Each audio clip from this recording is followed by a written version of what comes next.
Intel tuh belakangan ini tuh banyak banget dihajar berita negatif dari sisi produknya bahkan sampai ke karyawannya juga. Langsung aja kita bahas deh, apakah Intel ini sudah nggak serius lagi buat CPU atau emang lagi apa saja belakangan ini?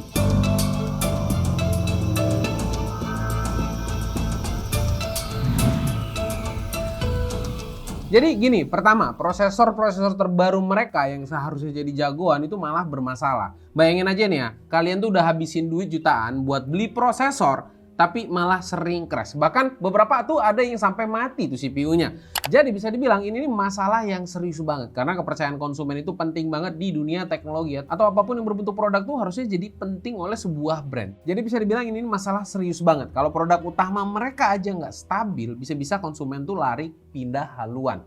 Intel juga bilang kalau masalah ini terjadi karena adanya lonjakan daya yang nggak stabil yang menyebabkan sistem pengguna ini nih jadi crash. Intel juga sudah mengidentifikasi kalau perubahan daya atau lebih tepatnya voltase ini disebabkan karena adanya error di algoritma microcode. Jadi error ini menyebabkan masalah salahnya input voltase yang masuk ke prosesor yang menyebabkan crash itu tadi.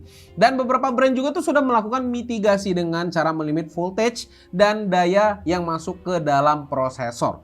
Solusi dari brand ini sebenarnya beberapa ada yang efektif lah dan meminimalisir terjadinya masalah. Tapi ya balik lagi, beli prosesor kenceng tapi kok di limit. Kan jadi masalah bagi banyak orang. Beberapa pengguna komplain juga di forum-forum atau di sosmed. Karena buat apa juga kan udah spend uang yang lumayan gitu kan dengan cooling yang harusnya itu cukup mahal juga karena udah Core i9 pasti spend uang untuk cooling tuh lumayan mahal juga. Tapi gak bisa ngerasain full performance-nya. Terus Intel tuh ngapain? Masih recall atau refund? Tapi ternyata enggak. Intel tuh memilih jalan untuk memperbaiki microcode yang error dengan cara merilis patch terbaru di bulan Agustus. Secara garis besar, microcode ini akan melimit voltage di maksimal 1,55 volt. Limitasi ini akan menjaga agar bug tidak tertrigger kembali. Tapi untuk para overclocker yang butuh voltase lebih, Intel tuh kasih opsi untuk membuka limitnya kok. Jadi tenang, aman aja. Dan untuk tambahan lagi, Intel tuh menambah masa garansi untuk prosesor yang kena dampaknya. Yaitu untuk generasi 14 dan generasi ke-13 itu selama 2 tahun yang awalnya. Sekarang tuh jadi total 5 tahun. Dan kita juga udah kontak salah satu distributor di Indonesia. Dan dikonfirmasi sama mereka kalau pembelian resmi akan dapat extended warranty juga. Jadi tenang aja, kalian tetap aman. Di samping keraguan tentang performa tadi. Dan beberapa bulan lalu gue juga ngerasain nih masalahnya karena saat gue lagi uji VGA RTX 4070 Ti pakai Intel i7 13 series, beberapa game crash. Dan ada beberapa lagi random BSOD dan ada beberapa keanehan-keanehan lainnya juga. Pas gue cari-cari tahu juga ternyata nggak cuman gue doang yang kena masalah ini. Gue sampai diskusi sama Alfa soal masalah ini dan ternyata ada beberapa di Indo juga yang kena juga. Plot twistnya soal masalah ini adalah ternyata ada indikasi kalau hal ini terjadi karena adanya oksidasi saat manufacturing proses. Artinya ada cacat pabrik dan ini gak bisa diperbaiki hanya dengan patch microcode aja. Untuk jumlahnya sendiri dan dalam time frame kapan oksidasi ini terjadi, Intel tuh nggak kasih tahu. Tapi kalau memang benar kejadian kayak gini, ya kita sih sebenarnya berharap ada massive recall aja sih. Jadi lebih wise. Selanjutnya kabar yang kurang mengenakan lagi nih datang juga untuk Intel dari berita massive layoff yang dilakukan Intel. Intel tuh nggak cuman pecat 100 orang atau 1000 karyawan, itu tuh mungkin masih dikit, tapi langsung cut off sampai 15.000 karyawan atau sekitar 15%. Ini sih cukup gila ya dalam satu company. Sebanyak itu karyawan kena PHK, kayaknya rasanya itu agak gimana aja gitu kan. Untuk wilayah yang terdampak sendiri Intel tuh nggak kasih rinciannya, tapi ada info nih kalau terjadi secara global. Jadi 15.000 itu terbagi untuk seluruh dunia, nggak cuma di satu negara aja. Kalau ada yang kerja di Intel boleh cerita nih, ikut terdampak atau keluh kesahnya mungkin bisa komen juga di kolom komentar.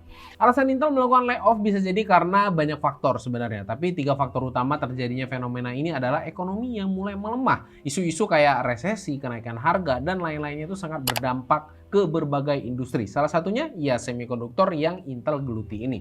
Yang kedua jelas karena semakin kuatnya kompetisi di dunia semikonduktor. Yang dulunya Intel sangat berjaya selama puluhan tahun, sekarang AMD mulai menyusul di sektor CPU. Sementara GPU besutan Intel nggak banyak bergerak di bawah peperangan AMD dan Nvidia. Dan ada sambutan baru lagi yaitu dari Qualcomm yang lanjut-lanjut buat CPU baru untuk versi X86-nya.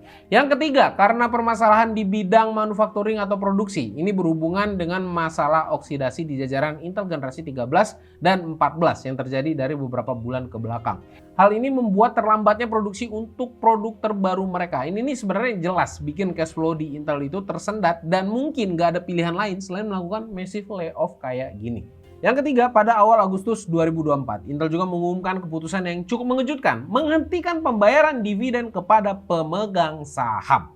Dan keputusan ini diambil sebagai bagian dari upaya perusahaan untuk mengatasi tantangan finansial yang sedang dihadapi dan memfokuskan kembali sumber daya pada strategi pertumbuhan jangka panjang mereka. Alasan Intel menghentikan pembayaran dividen bisa saja terjadi karena 3 hal berikut. Pertama, Intel mengalami penurunan kinerja keuangan yang cukup signifikan, pendapatan yang tidak sesuai ekspektasi dan kerugian yang dialami memaksa perusahaan untuk mengambil langkah-langkah penghematan biaya yang lebih agresif lagi. Dan yang kedua, Intel telah melakukan investasi besar-besaran dalam pengembangan teknologi baru dan menambahkan kapasitas produksi untuk bersaing dengan para pesaingnya. Yang tidak lain tidak bukan itu adalah AMD dan Qualcomm yang baru-baru ini. Dana yang diperoleh dari penghentian pembayaran dividen ini akan dialokasikan untuk membiayai investasi-investasi ini. Dan yang terakhir itu adalah dengan menghentikan pembayaran dividen, Intel juga ingin menunjukkan komitmen mereka untuk fokus pada pertumbuhan jangka panjang perusahaan. Dana yang dihemat akan digunakan untuk memperkuat posisi kompetitif Intel di pasar semikonduktor yang semakin ketat sekarang. Jadi buat yang suka main saham nih, mungkin ini jadi pertimbangan untuk masuk kalau dirasa investasi mereka nih ke depannya akan sukses, atau mungkin tarik saham kalau dirasa sudah mulai gak menjanjikan. Keputusan ada di kalian. Tapi sebenarnya dampaknya apa sih? Ini masuk ke permasalahan keempat, yaitu penurunan tajam harga saham Intel. Karena setelah digempur masalah-masalah tadi, ditambah lagi dividen yang tidak dibayarkan, pastinya akan membuat resah sebagian besar investor. Dan mungkin akan sangat berpengaruh ke investor baru yang ingin masuk ke Intel. Saham Intel pun turun sampai 26% dalam 1 hari. Ini adalah penurunan tertinggi sejak beberapa dekade terakhir. Penurunan drastis ini menyebabkan kapitalisasi pasar Intel itu merosot hingga di bawah angka 100 miliar dolar AS. Ini berarti nilai perusahaan secara keseluruhan mengalami penyusutan yang sangat besar dalam waktu yang sangat-sangat singkat. Artinya miliaran dolar tuh hilang dalam waktu singkat dari saham Intel. Lu bayangin dah tuh miliar dolar tuh sebanyak apa. Tapi kayaknya nggak cukup juga buat ngegantiin uang ini korupsi para oknum pejabat di Indo.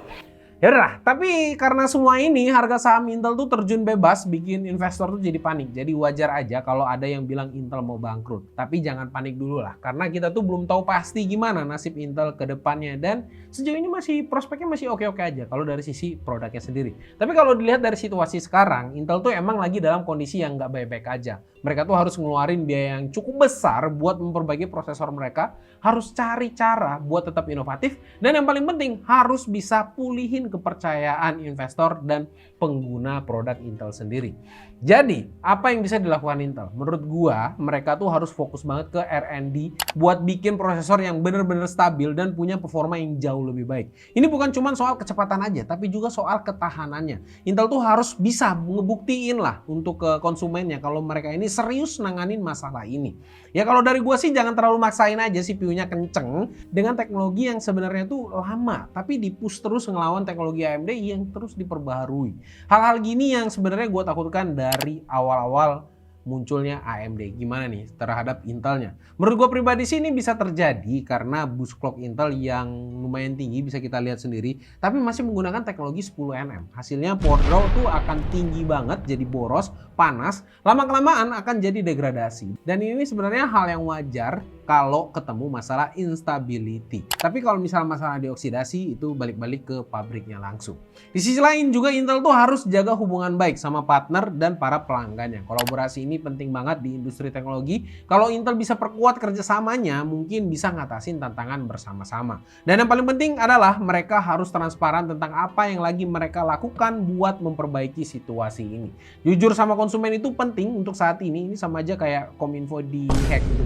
Jujur tuh hal yang penting. Kasih tahu mereka apa masalahnya, apa yang lagi dilakukan, dan kapan masalahnya bisa diselesaikan. Dengan begitu tuh konsumen tuh bisa lebih memahami dan mendukung balik untuk Intelnya. Intinya Intel tuh masih punya potensi buat bangkit. Masih punya banget berpotensi untuk bangkit. Tapi mereka harus kerja keras dan berani mengambil keputusan yang tepat. Kita doain aja yang terbaik buat Intel, apalagi kan sebentar lagi ada Intel Arrow Lake yang akan datang dan dengan teknologi baru bisa menjawab lah ya. Semoga bisa jadi jawaban buat kita semua dan ngebalikin trust penggunanya. Nah, menurut kalian gimana? Apakah kalian tuh termasuk orang yang kena dampak oleh Intel ini sendiri?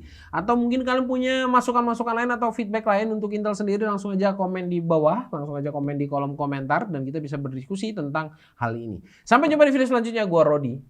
Bye-bye guys.